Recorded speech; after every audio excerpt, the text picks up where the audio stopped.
Some debts can never be repaid with money. Some promises echo louder in silence than they ever did in words. This is the story of Jacob Thornton, a man who inherited more than just land when his brother died. He inherited a truth that would shatter everything he thought he knew about loyalty, sacrifice, and the quiet weight of unspoken love. Before we begin, we'd love to know, where in the world are you watching this from? Drop your city or country in the comments below. And if you're new here, hit that subscribe button and turn on notifications so you don't miss our next story. Trust us, you'll want to stay for what happens next. The Nebraska sky stretched endlessly above the Thornton farm, a pale gray canvas that matched the somber mood hanging over the property like morning fog. Jacob Thornton stood at the edge of his brother's land, his weathered hands gripping the wooden fence posts so hard his knuckles had gone white. The wind carried the scent of turned earth and diesel fuel from the idle tractor sitting in the middle of an unfinished field. Everything on this farm was unfinished now. Everything had stopped the day Thomas died. 3 months. It had been 3 months since the accident. 3 months since Jacob had gotten that call at 2 in the morning.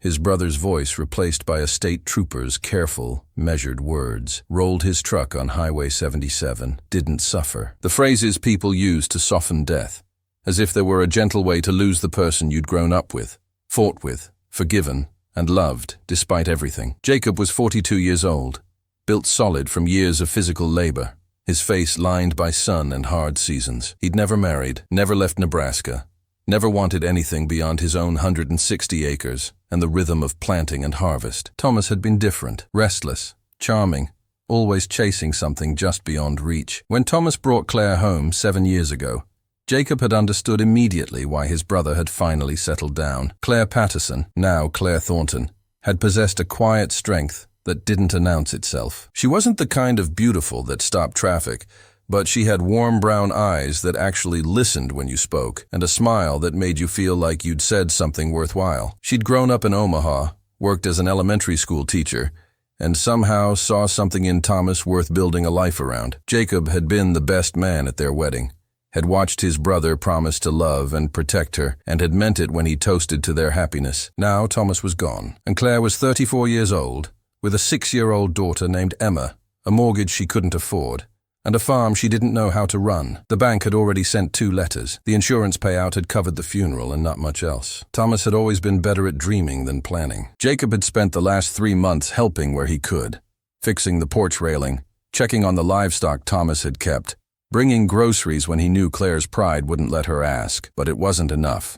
The farm was drowning in debt, and Claire was drowning trying to hold it together. The screen door of Thomas's house creaked open, and Claire stepped onto the porch. She wore jeans and one of Thomas's old flannel shirts, rolled up at the sleeves. Her dark hair was pulled back in a ponytail, and even from a distance, Jacob could see the exhaustion written into every line of her posture. "Coffee's ready," she called out, her voice carrying across the yard. Jacob let go of the fence post and walked toward the house, his boots crunching on the gravel driveway. Inside, the kitchen smelled like coffee and something sweeter. Cinnamon rolls, probably from a can, but still an effort. Emma sat at the kitchen table with a coloring book, her tongue poking out in concentration as she worked on staying inside the lines. "Morning, Uncle Jake," Emma said without looking up. "Morning, Grasshopper." Jacob ruffled her blonde hair as he passed, earning a giggle. Claire poured 2 mugs of coffee and set one in front of the chair across from Emma. She didn't sit down immediately. Instead, she stood by the counter, her hands wrapped around her own mug like she needed its warmth, despite the fact that it was already 60 degrees outside. "I got another letter from First National," she said quietly. Jacob's jaw tightened. He took a sip of coffee to buy himself a moment. What did it say? Same as the others. 90 days to catch up on payments or they start foreclosure proceedings. Claire's voice was steady, but Jacob could hear the tremor underneath. "I've been working extra hours at the school, picking up tutoring jobs, but it's not enough.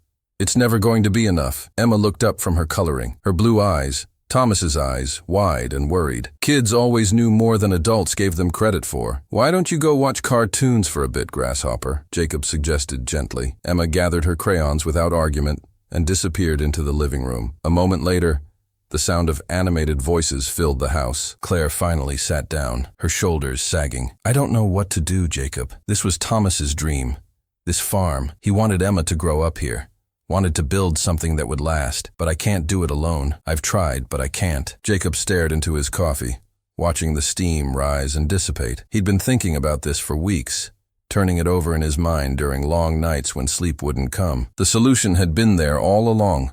Practical and terrible in equal measure. There might be a way, he said slowly. Claire looked at him with a mixture of hope and wariness. What way? Marry me. The words hung in the air between them like something physical. Claire's face went through several expressions in rapid succession. Shock, confusion, and then something that might have been anger. Jacob, you can't be serious. I'm completely serious. He set down his coffee mug and leaned forward, his forearms on the table. Listen to me. This isn't about feelings or romance or any of that. It's practical. If we get married, I can legally take over the farm debts, consolidate them with mine. I've got equity in my place, good credit. I can get us better terms, buy us time. Emma gets to stay in her home. You don't have to worry about where you're going to live or how you're going to feed her. That's insane, Claire said, but her voice had lost some of its edge. She was thinking about it, he could tell. It's the only solution that makes sense. We're family already. Emma needs stability, not upheaval. And Thomas, Jacob's voice caught slightly. Thomas would want his daughter taken care of. He'd want you taken care of. By marrying his brother? Claire shook her head. This isn't the 1800s, Jacob. People don't do this anymore. People do what they have to do, Jacob said firmly. I'm not asking you to love me. I'm not expecting anything to change between us, except what's on paper. You keep your room, I'll keep mine. We're partners, business partners, keeping this place running. That's all. Claire stood up abruptly and walked to the window, her arms crossed over her chest. Outside, the fields stretched toward the horizon, the crops Thomas had planted beginning to come up green against the dark soil. Why would you do this? She asked without turning around. You have your own life, Jacob. You don't need to take on someone else's problems. Because you're not someone else. You're Thomas's wife. Emma's his daughter. That makes you my responsibility. He paused, choosing his words carefully. And because if the situation were reversed, Thomas would have done the same for me. That wasn't entirely true, and they both probably knew it. Thomas had been generous with his affection, but not always reliable with his actions. But the sentiment behind it was real enough. Claire turned around, her eyes searching his face. What do you get out of this? Peace of mind, Jacob said simply. Knowing I did right by my brother's family. She studied him for a long moment, and Jacob forced himself to meet her gaze steadily. He didn't let himself think about the other reasons, the complicated tangle of feelings he'd kept carefully locked away for 7 years, the way his heart had jumped the first time Thomas brought Claire home, the guilt that had followed immediately after, the years of practice at treating her like nothing more than his brother's wife, until it had become almost natural. I need time to think, Claire said finally. Take whatever time you need, Jacob replied. But the clock's ticking on that bank letter. He stood up, leaving his coffee half finished,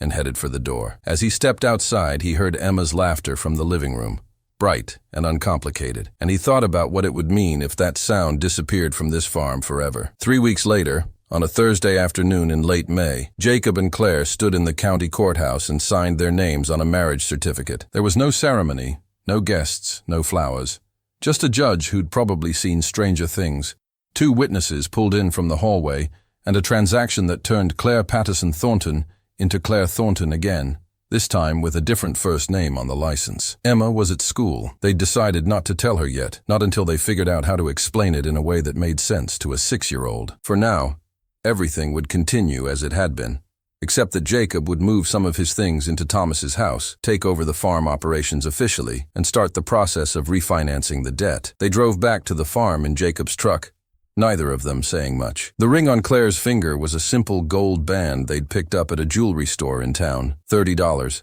and no pretense of meaning anything beyond the legal requirement. Thank you, Claire said as they pulled into the driveway. I know this isn't what you wanted for your life. Jacob kept his eyes on the road ahead. Nobody gets exactly what they want. We make the best of what we have. That night, Jacob sat in what used to be Thomas's study, going through years of farm records and financial documents.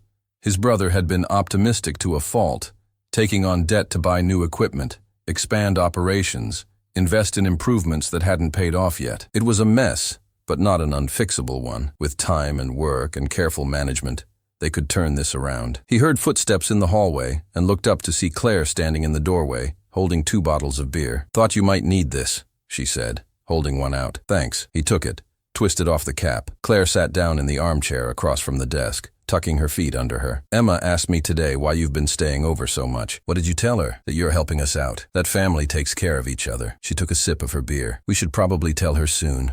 about the marriage. How do you want to handle it? Honestly, I think, Claire looked at him thoughtfully, that Uncle Jake and I are getting married so we can help each other, and so she can stay in her home. Kids understand practical things better than adults give them credit for. Jacob nodded. When? This weekend. We'll sit down with her together. They talked for a while longer about logistics, about schedules and responsibilities, and how they'd divide up the work of running 2 farms. It felt like a business meeting, which was exactly what it was supposed to be. But when Claire stood up to go to bed, she paused at the door. I'm glad it's you, she said quietly. If this had to happen, I'm glad it's someone I trust. After she left, Jacob sat alone in the study for a long time, listening to the old house settle around him. He thought about his brother, about the promises people made, and the ones they couldn't keep. He thought about the weight of duty and the strange paths life carved out when you weren't paying attention. The summer passed in a blur of work. Jacob threw himself into managing both properties, rising before dawn and falling into bed exhausted after dark. Claire maintained her teaching schedule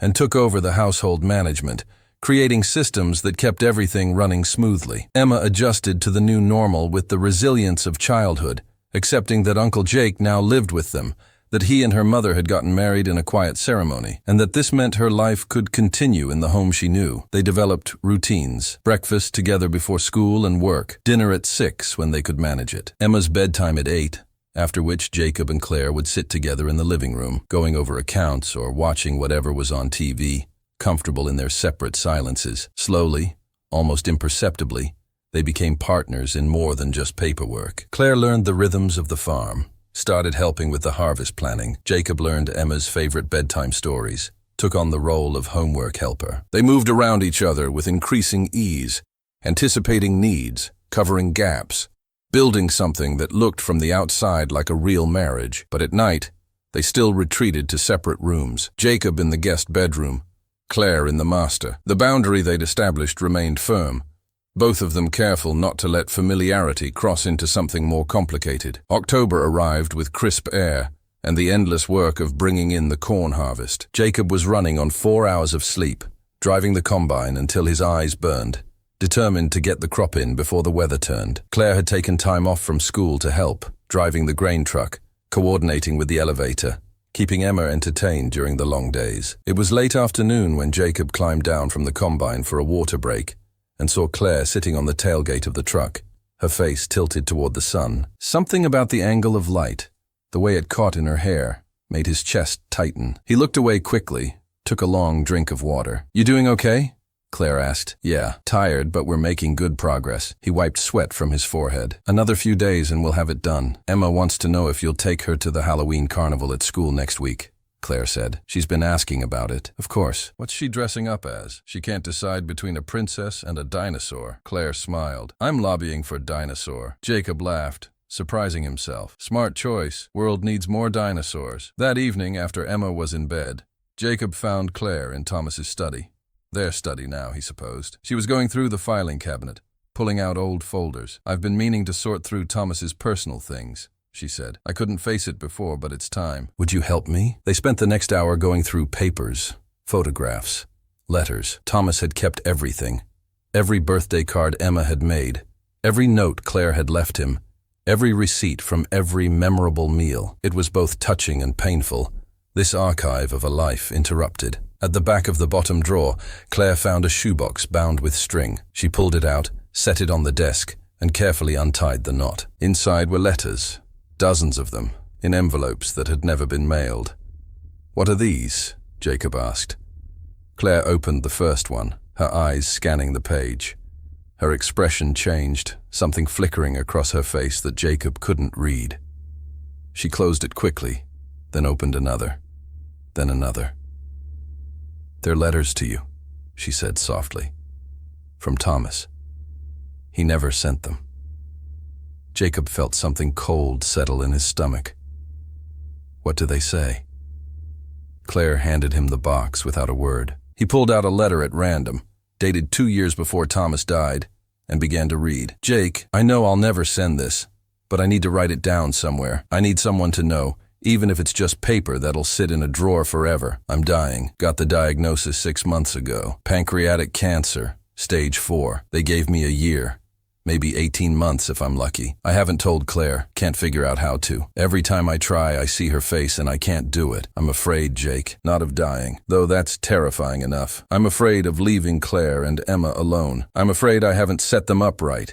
Haven't done enough. The farm's mortgaged to the hilt, and I kept thinking I'd have time to fix it. Kept thinking I'd figure it out. I've been watching you with them. The way you look at Claire when you think nobody's noticing. The way you are with Emma. Patient and steady in a way I've never managed to be. And I've been thinking, if something happens to me, maybe you'd take care of them. Not out of obligation, but because you already love them. I've known for a long time, brother. Known and never said anything because what would be the point? She's my wife. You'd never act on it. But if I'm gone, that changes things, doesn't it? I'm asking you, Jake, even though you'll never read this. If I die, take care of my girls. Not just financially, not just as the responsible brother doing his duty. Really take care of them. Let yourself love them the way you already do. Give them the life I won't be here to give them. I'm sorry I'm leaving this mess for you. I'm sorry for a lot of things, but I'm not sorry that the person who'll be there for them is you, your brother.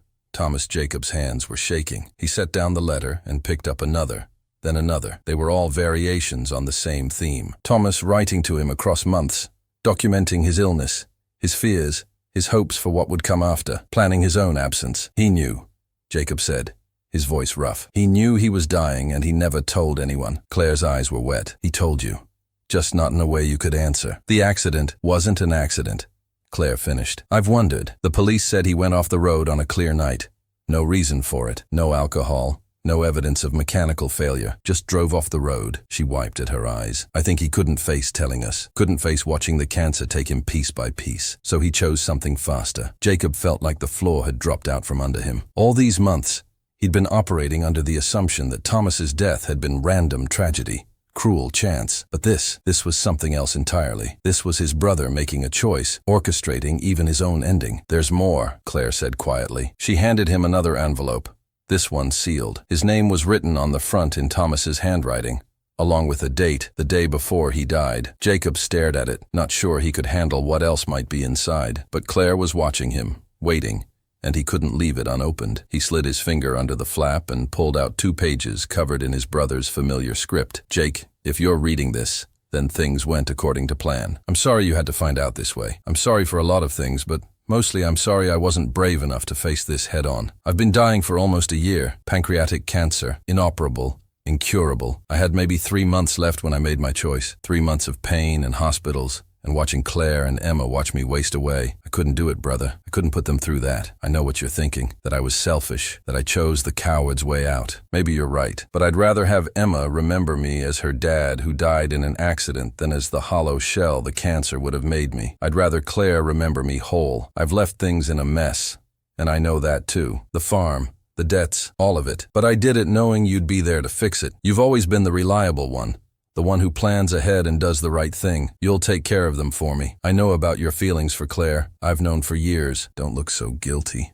I'm not mad. How could I be? She's worth loving. The fact that you loved her and never said a word, never acted on it, never betrayed me, that just shows what kind of man you are, the kind of man I want raising my daughter. So here's what I'm asking, what I'm begging. Don't do this out of duty. Don't marry her just to solve the financial problem, unless you're willing to let it become real. Claire deserves someone who loves her completely, not someone going through the motions out of obligation to a dead man. I'm giving you permission, Jake. More than that, I'm asking you to love my wife, to be the husband I should have been, to give Emma the steady, present father I was never quite capable of being, to build with them what I couldn't. There's a life insurance policy in the safe.